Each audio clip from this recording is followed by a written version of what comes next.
Kansai PJ here, checking in. I'm on Port Island in Sannomiya, Kobe, and I'm going to the second Saturday show.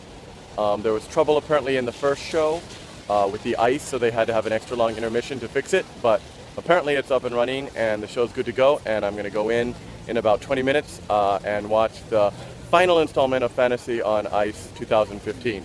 So I'm really looking forward to it, but it's raining here. PJ's all wet. Talk to you later.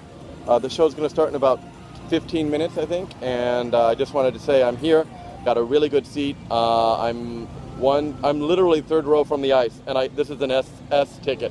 I can't believe it, so I'm thrilled. That's all for now. Check it out.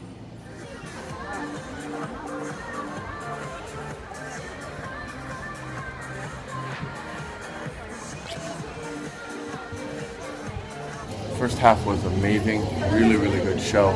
I'm trying to whisper because I don't want to disturb people. Sorry for this close-up. You don't really want to see me this close, but no choice.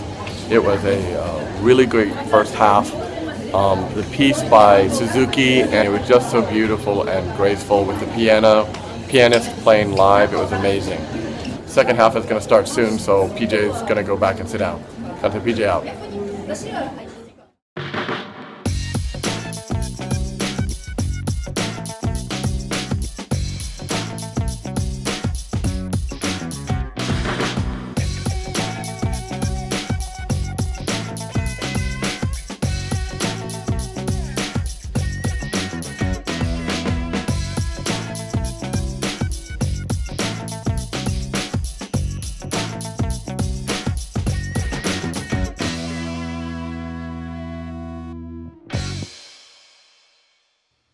Kansai PJ checking in. It's Sunday morning, and the Fantasy on Ice tour for 2015 is over. The last show is today in Kobe, and I attended last night's show, the evening show for Saturday, July 4th.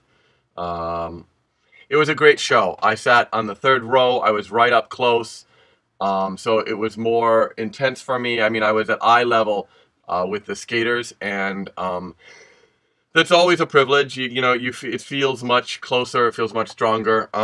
Let's get right to it. This is the pamphlet here. It was a great show. I hate to look down. It's very rude, but I just want to flip through as kind of a reminder. As usual, Javi was great. Stéphane Lambier, marvelous. He really is probably the most graceful male on the ice, I think. It's just amazing how solid his performances are week after week, And then Seimei, I should say something there. Apparently in the morning show, it was a clean skate, so a lot of people were quite excited. When I saw it, one jump and one combination jump, he popped one jump and I think converted one to a smaller jump. So it didn't go smoothly in that respect, but any problems in the jumping was more than made up for in really kind of confident, aggressive transitions, sequences. His movements are more in keeping with the movie. If anyone hasn't seen it, I recommend it, Onmyoji. The first one. The second one is okay, but it's the first one really that you should see. And the character of Abe no Seimei is perfectly, I think, portrayed by Yuzuru. The costume is beautiful. Again, the movements are just so confident now, and there's a kind of esoteric, exotic flavor to it that the movie captured so well, and that he captures so very well. So I have to say that it was a particularly great performance, and despite the technical issues with the jumping, and it wasn't his night jumping the whole night. Even near the end when they had the jump battle, he couldn't. I think 4 or 5 times he tried to do the quad and just couldn't. At the jump battle at the end, even Oda did it. But what I really loved about that part, if I can skip ahead, was, I mean, Hanyu must have tried 4 or 5 times. He just doesn't give up, and the audience is rooting for him. Skaters are like other performers, athletes, artists. When it's off, it's just off, and anyone else would have stopped, but he just kept going. And I think that's such an amazing and powerful lesson. It shows that he doesn't give up. And in the end, he bowed to everybody and said, sorry, I couldn't do it. But really, I don't think anyone cared. Just to see him try was a privilege.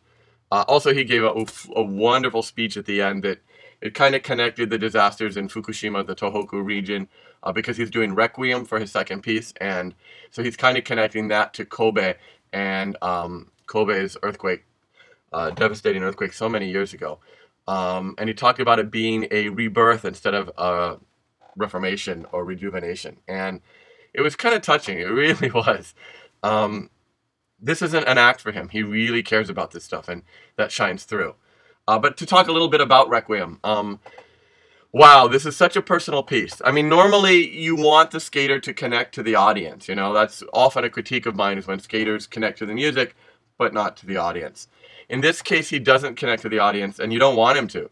It's almost like a personal prayer. I mean, I'm not a religious person, so maybe prayer is not the right word, but it really is a requiem for those that fell during the earthquake and subsequent tsunami. It's powerful, it's moving. It almost feels like you're violating his privacy to watch, and being so close to the ice this time.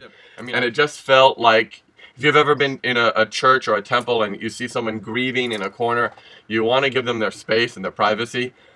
That was the feeling here. Every great move, people were clapping, and I was clapping too, but I felt like I shouldn't clap. You don't clap during a meditation or a prayer.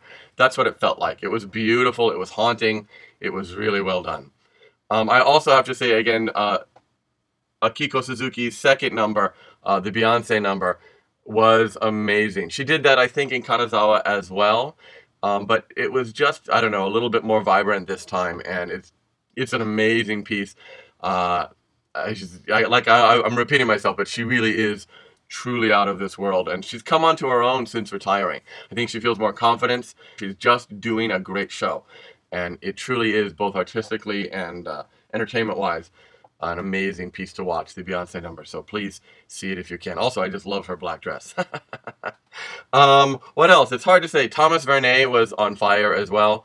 I just love him. You know, he fell. There's part of the routine where he fake falls, but this time it looked like a real fall. There were troubles with the ice on the earlier show, and even it seemed with our later show, they were having troubles with the ice. I don't know what that was about, but Thomas Vernet is such a pro that he just incorporates any trouble right into the routine. It was superb. And Buttle is always great, and he was amazing last night. There's not a bad piece in the whole thing, and I want to reserve the ending for talking about my favorite pairs, skaters. Can you see that? It's coming through. Megan Duhamel and Eric Radford. They are just a pleasure to watch. Both pieces to me are really powerful. I've been their fan for the last year, but each time I see them, my respect for their ability and for the energy they put into the crowd, they put into the effort they put in, I just grows and grows. They are just amazing performers and athletes. So it was a really good show. This is the end of the Fantasy on Ice. I will be going to Nagaoka next week. But I'm nearing the end of the Hanyu-esque reviews, and then the ice will be later in the summer, and I'm going to the ice Osaka and the ice Sendai, so I'm looking forward to that. Anyway, this has been overly long. I apologize about that, but there was just so much to say. Kansai PJ checking out for now. Bye-bye, y'all.